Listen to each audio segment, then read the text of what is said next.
some of us already know, the environmental damages of meat production are immense. The amount of water used by an average person to shower in 3 years is used to produce just 1 pound of beef. So these are the environmental effects. But I would like to ask you, what are your thoughts on plant-based eating and its effect on plant and human health? So hi everyone, hi Aalok and Radhika. Thank you for inviting me for this talk. It's really a privilege to be here and giving my thoughts and also sharing some information through literature and research that's been ongoing. So based on what you just said, through research, we are actually finding out that our dietary choices have an impact globally. These choices actually negatively affect both human and the environmental health. So we've also established that poor food choices that include more processed or unprocessed meats, processed foods, and also reduced intake of fruits and vegetables are actually a leading cause of mortality and environmental degradation. Studies actually show that while there is a substantial variation in the health outcomes of different foods, foods associated with a larger reduction in disease risks for one health outcome are often associated with larger reductions in disease risk for other health outcomes also. So similarly, foods that have lower impacts on one metric of the environmental harm tend to actually have lower impacts on the others. So it's also important to note that actually these studies have shown that there is an association with improved health with whole grains, fruits, vegetables, legumes, nuts. And all these foods, while they are showing improved health outcomes, they also have the lowest environmental impacts. Similarly, processed meats, on the other hand, actually, processed meats or red meats have actually the largest impact on the environment and consistently are associated with the largest impact on the health. So one has to be really careful on consuming the amount of meat or eliminate that. And in fact, if you look at the trends these days, it's all about going vegetarian or vegan. That's because more and more studies are getting published, which are indicating to us that the plant-based diet have better health outcomes. Thank you. This is very informative, and I hope it'll motivate us to eat more vegetables. I hope so too. Thank you. Given the current pandemic and the increased need to build our immune system, I have been given to understand that 70% of our immune cells are in the gut. In this scenario, how does a decrease in meat consumption impact our gut environment and therefore our immune defenses? Okay, so eliminating or reducing meat consumption alone is not going to increase your immunity. Nothing you eat will stop you from getting an infection. You should remember that. Right? That means we have to take the necessary precautions to prevent ourselves from getting that infection. In today's day and age, like wearing a mask or your gloves or maybe sanitizing or washing your hands with soap and water are really important and key factors in preventing that infection. However, having said that, what really helps boost a good immune system is including a diet that is healthy, diverse, well-balanced, and rich and varied in fruits, vegetables, nuts, seeds, whole grains, pre- and probiotics. You want to make sure you include these foods to improve the microbiome and the integrity of your gut, because that's going to prevent you from falling sick. Wow. This is interesting now because we're all really focused on trying to improve our immunity, especially during these testing times. Mm-hmm. Ms. Mahajan, as we got to understand the importance of plant-based eating, there's been a lot of talk on plant diversity as well. While researching this topic, I have found that meat production uses 33% of Earth's land surface. Also, a lot of farmland is used by the meat industry to plant crops used for feeding animals. This reduces crop diversity and is causing problems like malnutrition and the loss of native plants and seeds. I would love to hear your thoughts on the subject. So that's a really good question. I like that because I just watched a movie called The Littlest Big Farm. I don't know if you have watched it or not, but if you do get a chance to watch it, because it does talk about plant diversity and organic farming. And while organic farming has been going on for some time now, it's also the focus is now shifting to regenerative farming, which basically includes a lot of plant diversity. And the reason the plant diversity is important is to have a sustainable environment. And it's based on the principle that that we need to model it after a healthy ecosystem that increases biodiversity It enriches the soil by increasing microorganisms, improves the watersheds, and it enhances the ecosystem services that are sustainable. And that's really important. In today's days and age, sustainability is very key for all of us and for the future of all the young population, right? But in relation to our health also, it's equally important to make sure we include wide variety of plant-based foods, because the wider range of variety of plant-based foods you include in your diet, the most amount of benefit you're going to get out of it. What that means is you need to include and make sure that your diet includes a lot of fruits, vegetables, nuts, seeds, whole grains, legumes, beans, unsaturated fats, olive oil. And plant-based diet doesn't necessarily mean you have to be vegan or vegetarian, but the diet should mostly comprise of the plant-based foods, because not only are plant-based foods low in calories, but they're also nutrient dense. So when you're consuming a lot of plant-based foods, you're actually getting a lot of antioxidants, polyphenols, and all these disease-fighting agents that help you or prevent you from getting any of these chronic diseases. Great to know. People in the past used to have to hunt for meat, but it's now like readily available in the supermarket. So how does the frequent consumption of meat contribute to lifestyle diseases? And how much of a burden does this put on the healthcare system as a whole? Okay, so plant-based diet stating that. So basically, what that means is, I'm sorry, I just got lost here for a second. But the consumption of meat, because of it being readily available in the supermarket, has definitely increased, right? The studies have shown that consumption of red meats, processed or unprocessed meats, has led to a global increase in chronic diseases like obesity, cancers, heart disease, and that's why, in fact, I was part of a study at Columbia University years back, where we were trying to educate the population about eating plant-based diets to decrease their risk of prostate cancer. And we did see at the end of the study, we actually saw that that education was actually making a change in their diet, not only in the way they were eating foods, but was also reducing their risk of having prostate cancer. So that was really good. But the other thing to remember is that this has definitely impacted and spiraled the healthcare costs, right? The planet's population is only growing rapidly, both in number and in many places in size also. So the rising obesity level plays a heavy burden on healthcare provisions, leaving some countries facing an increasingly hefty bill. For example, if you look at our own country, the US, it's set to spend about more per person treating obesity than any other country. So poor diet, which lack of exercise or an inactive lifestyle are all contributing factors for diseases like obesity and other chronic diseases.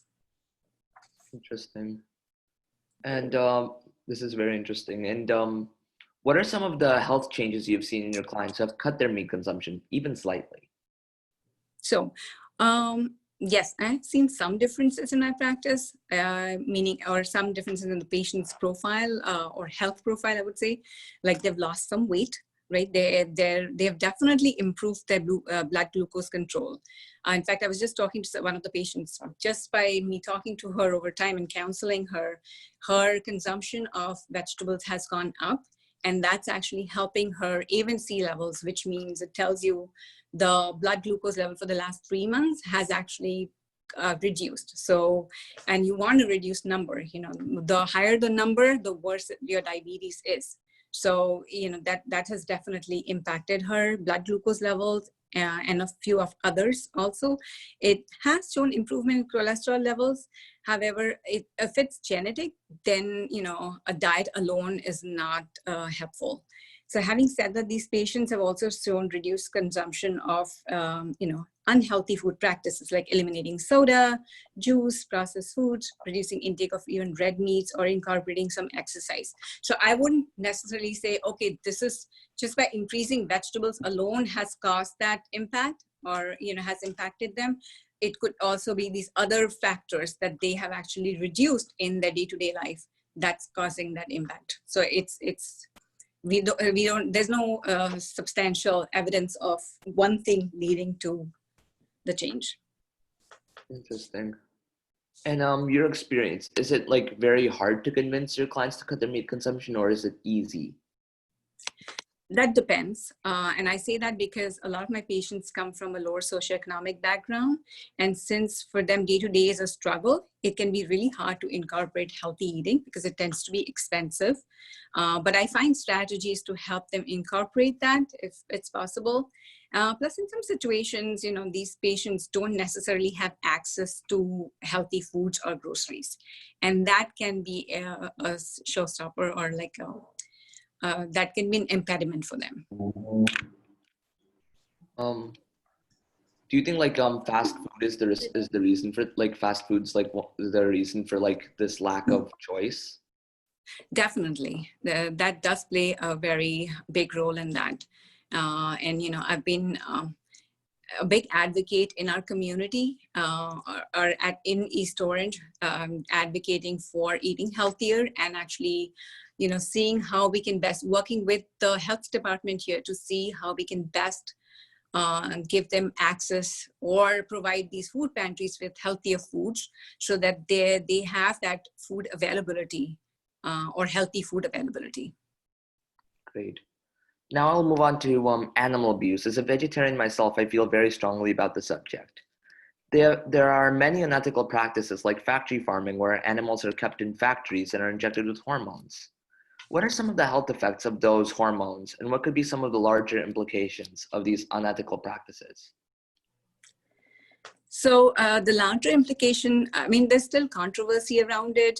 However, with the synthetic hormones being injected in these animals, what happens is they can, over time, even if they're in lower concentration, over time, they can potentially be damaging to the health, or in higher concentration, definitely. Like for example, these animals are subjected to with the growth hormones, and that can actually play damaging role. What we have seen in the past is these girls or the girls are hitting puberty much earlier than they're expected to. Also, certain types of vaginal cancers, they're on a higher rise. Those are the couple of things that actually I've noticed in my practice here. No. Are there like any other lifestyle diseases that are contributed because of these that occur due to these hormones? I think obesity would be one, probably, extra weight gain, because what happens is when they're ejecting these animals with growth hormones, they're actually doing that to increase their weight, right? That means more meat, and that means more money. So that's what the food company is looking to make. They're trying to see if they can make more money. And in the process, it can be detrimental to human health. Understood. Do you have anything else that you might like to add on the subject? I think what I would like to say is try to really eat healthy and locally. Because while plant-based diet is definitely, studies are showing that it has lower impact on the environment, it's also important to remember that we have to be responsible citizens in making responsible choices and having foods that actually eliminate or reduce the greenhouse effects. Meaning if the foods are grown in other countries and you're buying things that are flown from other countries, you're still causing that greenhouse, you're still impacting the greenhouse or increasing the greenhouse emissions. So you want to actually be careful about that and be responsible in buying locally and cooking more meals at home, because it's also a bonding experience as a family. So it's very important to eat local and, cook as a community or as a family. Agreed. Well, thank you for being here today. Thank you for inviting me. This is very educational and informative. There's one more thing I want to ask actually. Like, what can I do to raise awareness? What do you recommend I do? Talk to more people about how plant-based diet, the benefits of plant-based diet. That's what I would do. And, take it to the next level of talk to more people, include them in more conversations. I think when you enroll people in conversations like this, they are more receptive about making a change. as opposed to telling them what's bad for them. Actually telling them about the positive aspects of the benefits of it and enrolling them in that conversation is always received well. Thank you. Now I will open up the floor to Q&A. Does anyone have any questions? Let's see. Advait Pathak raised his hand. Advait, do you have any questions?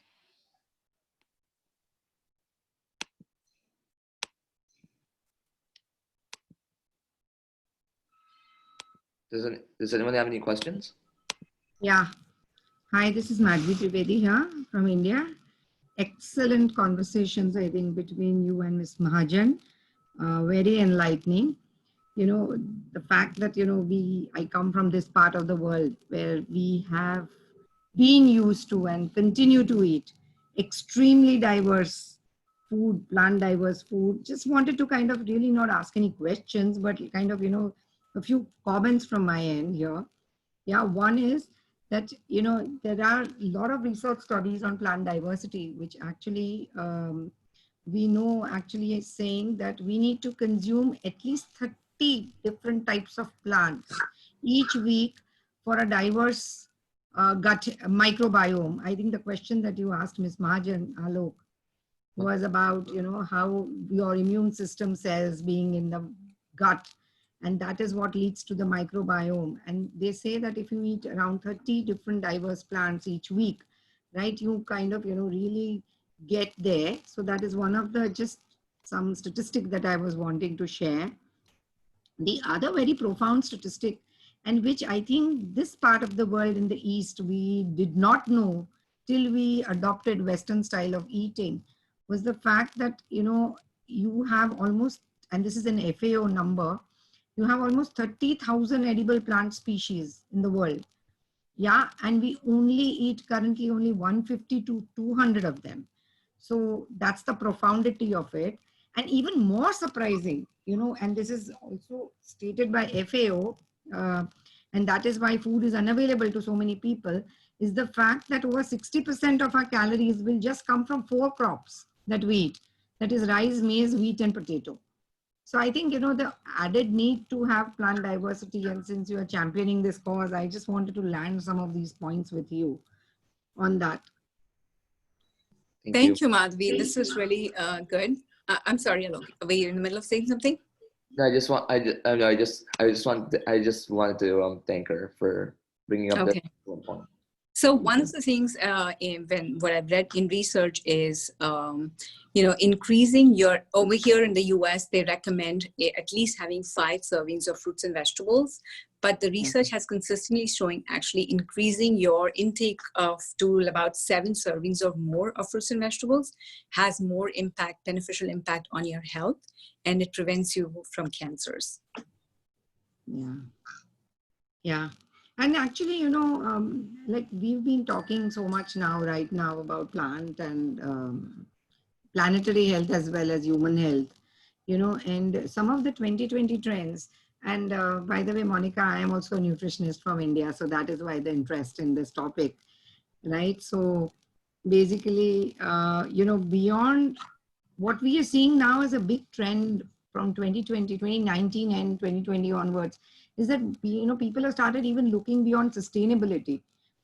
So basically, they're like really getting into regenerative organic certification. That is, going beyond the loosen criteria that we have today about, how organic gets defined. That is loosely sold as organic. Yeah, that's actually correct, because regenerative farming, actually a lot of it has started being or India has started practicing regenerative farming a lot before than people over here in California. But it's a great way. It takes a longer time for the agriculture or the process to happen, and it's a lot for the farmer. However, once it's all set up and it starts functioning, then it's an ecosystem where it kind of evolves on its own, and there's not that much you have to take care of, because one thing takes care of the other, and that's really helps that farm grow on its own. And it's really amazing to see that. Thank you so much for actually shedding light on that. Yeah. Actually, Ms. Mahajan, I actually have a last minute question for you. because I'm trying to like reduce meat consumption, so I'm trying to like promote the practice of meatless Mondays, where you don't eat meat for 1 day a week. So how do you think restaurants would welcome meatless Mondays? Because many restaurants in New York City have implemented this practice, as well as New York Presbyterian Hospital and New York public schools. Do you think I that? think it's not a far reach, honestly, because a lot of the trend is. I mean, it started as a trend, being vegan and vegetarian, but I don't think it's no longer really a trend. It's more a lifestyle that people are ready to adopt and are looking to adopt. Like, even though my patients really are from that background, from a lower socioeconomic background, mostly African Americans, they are also looking to give up meat and go towards eating vegetarian or vegan. I mean, it's still not 100% there, but I think, it's definitely going to go towards, adopting not only healthy lifestyles, but also reducing the meat consumption. Right. I had a question. Sorry, go ahead. Go ahead, Radhika. This is me, Nidhi, but Radhika, did you? Go ahead, Nidhi. So my question is, I guess, for both Monika, Aalok, and even Madhavi. While vegetarianism, as Aalok said, he's been a lifelong vegetarian. So you don't know what you're missing in terms of vegetarian, right?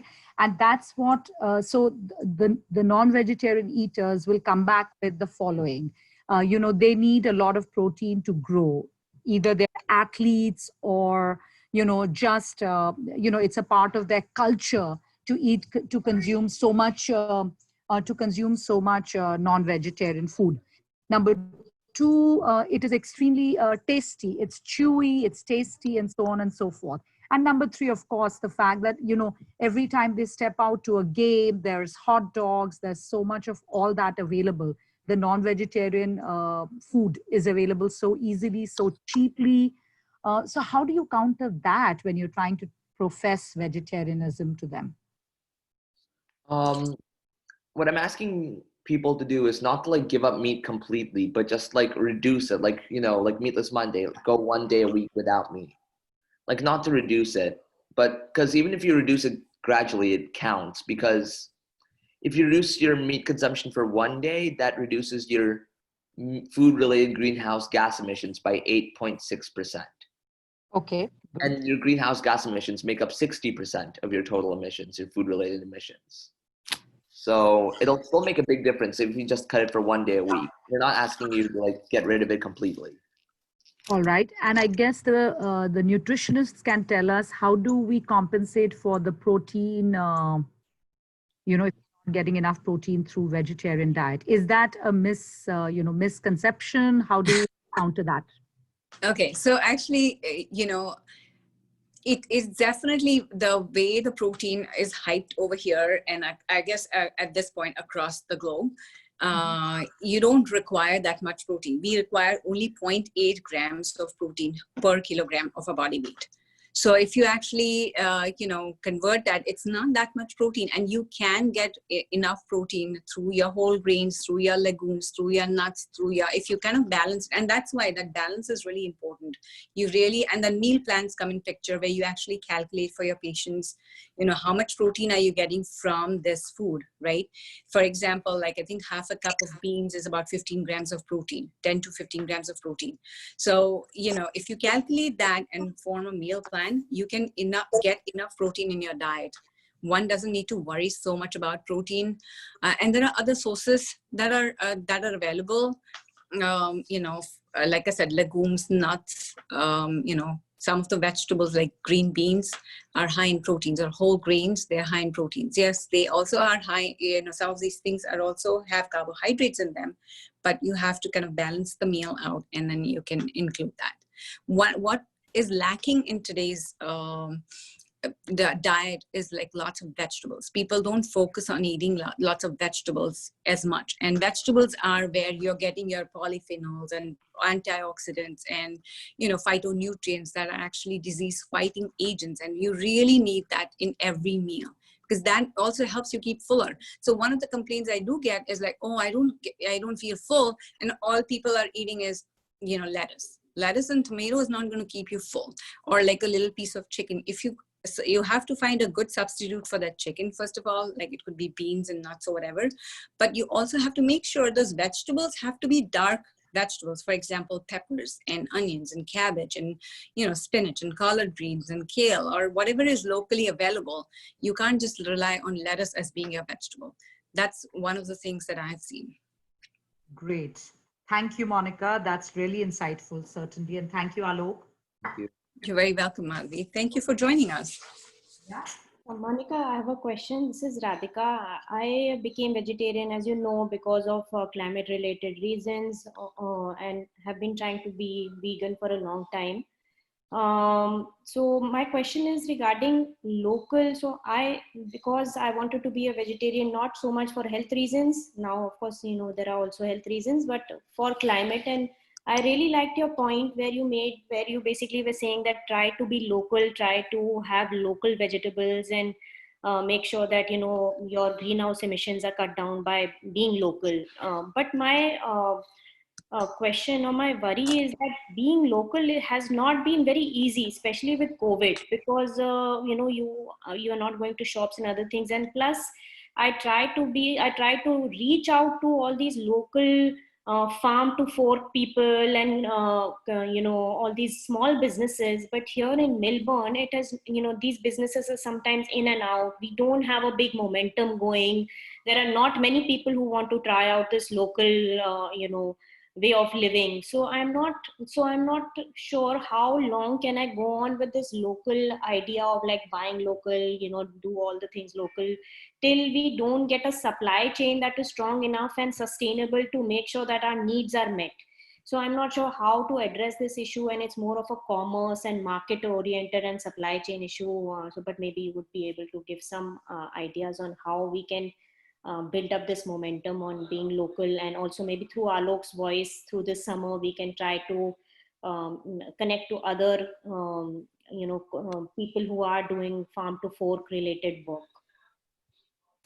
I think it's a good point, Radhika. It is hard for a lot of people, not just you, but I think I'm included in that as well. But we should try to be local as much as possible. We should try to eat seasonal as much as possible. And it's hard for sure, but just like organic in the initial days, or earlier in the day, organic food was available only in elite stores or only for elites, right? But now it's taken a whole new level, and where it's available for pretty much any and everyone.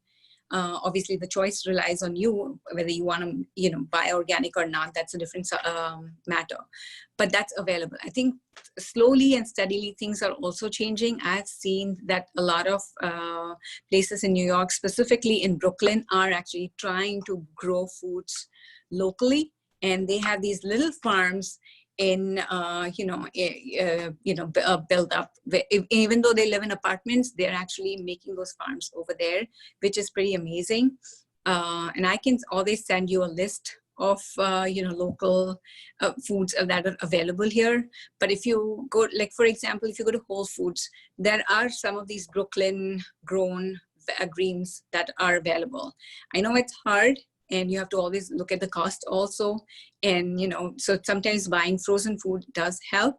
But if you can at least buy it if it's grown within the US, right? Let's not, if you're struggling with Melbourne, then go outside Melbourne, maybe, or New Jersey. If it's not in New Jersey, go to New York. And if it's not in New York, then at least within the US. Let's keep it to that at least. So first, you should always try to buy something that's really locally grown, and see what best you can do about it. And then as you go along, and if you find it difficult, then see what's the next, rather than buying foods that are coming from China or other places, or like Mexico, or, along those lines. Thank you, Monica. Another, one small point that you mentioned already is the eating seasonal food. Sometimes now in my memory, I don't even know what is seasonal and what is not, because we go to the market and strawberries are available all across the year. So I need to have a chart to see what is seasonal and what can I buy. So again, maybe you could point us to some websites or some place where we can refresh our memory on what is seasonal and what we can buy at which season. Maybe that would be very helpful too. Definitely, definitely. I agree with your point that, everything is available pretty much every year long. But like, for example, watermelons don't need to be in the winter, they are a summer food. So we all need to know that. And we all need to make sure we are responsible enough on buying watermelon only in those times. And I'll definitely send you all the links, and you can post them so that people can have access to that as well. I have a quick question. Sure. This is Tara.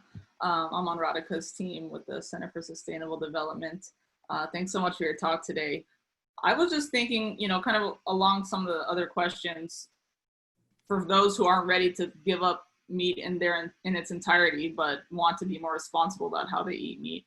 I know there's tools like the Seafood Watch app from Monterey Bay Aquarium that ranks different types of seafood, and not just types of seafood, but where they're sourced and whether they're farmed or wild or things like that, so that you can choose the more sustainably harvested seafood options. Is there anything like that you know of, websites or anything like that have similar sort of ratings or rankings for other meat products, so that people, if they're shopping at the store, they can kind of know what to look for to find the more sustainable option? Or maybe something like, Aalok, what you're talking about, different carbon emissions from different kinds of meats and how they're sourced. Something that kind of lays that out in a color-coded, easy way for people to make better decisions. Hi, Tara. Thank you for your question, and I'm glad you joined us. So thank you again.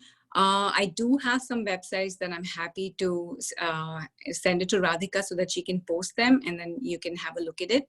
And that will help you with your choices. I hope that answers your question. Yeah. Thank you. Yeah, that's great.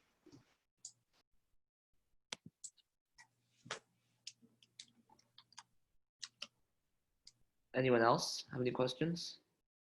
Yeah, I had an additional question. Hi, thank you so much for the presentation today. It's a really important topic to be talking about. I just had a question related to kind of the cultural or kind of habit aspect of eating. So I'm a Korean American by background, and even though vegetable is a huge part of the diet, there are certain instances where meat, especially red meat, is kind of it's like this unspoken thing that everyone knows. So after a surgery, or for women after menstruation, it's you kind of consume red meat, and it's quote unquote to create more blood in your system is kind of the understanding there. So I wanted to check kind of the medical backing behind that, and also in addition ask if there are certain instances where, even though we're overall trying to decrease meat consumption, certain instances where meat is recommended, medically speaking. Thank you. So medically, okay, thank you for your question. Medically speaking, the meat, or it's not meat necessarily that's recommended, but sometimes we recommend patients for having a higher intake of protein. So we have to make sure, especially post-operatively, protein intake has to, be more, just because it helps your wounds heal faster. The energy levels go up because, you're getting a lot of protein. It also satiates you in a better way. So for all those reasons, and also strategy can sometimes be stressful. And because of the stress, sometimes people experience losing hair or hair thinning, or, they can have weight loss, and that can actually impact their muscle mass. So for all those good reasons, we want to make sure we incorporate a good amount of protein in their diet. So it just depends. I think those might be the reasons, what actually are, why they're recommending meat or red meat for them. But I don't see correlation. I haven't at least seen any correlation or any literature showing a correlation between having increase in the blood intake. But the other thing to also think about is the red meat sometimes, or darker meats, are actually higher in iron levels. So that could be another reason, because your iron levels could fall post-surgery. So that could be another reason why they might be recommending the protein intake or the meat intake. Yeah, thank you. You're welcome.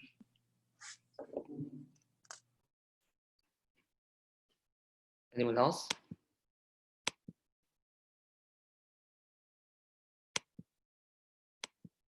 No? All right. Well, thank you for coming. Well, thank you for coming, Miss Monica. This was a very interesting talk. This was a very interesting talk, very insightful. Thank you, Alok. Thank you for inviting me, Radhika. This was really great. I loved it. And I'm glad I could share not only my thoughts, but also share some of the literature that's out there. And hopefully we can all together make a bigger impact on not only our health, but also on the environment. Great. Thank you so much, Monica. Thank you, Aalok, for moderating the session. You're most welcome. Thank you, Aalok. Thank you, Monica. Radhika. Thanks, Nidhi, for joining. And we'll have more conversations on the topic. And Aalok is inviting a couple of more guests. So it will be a super fun-filled summer. Yeah. Very good. Thank you. Thank you. Thank you, everyone. Thank you, Monica. Bye.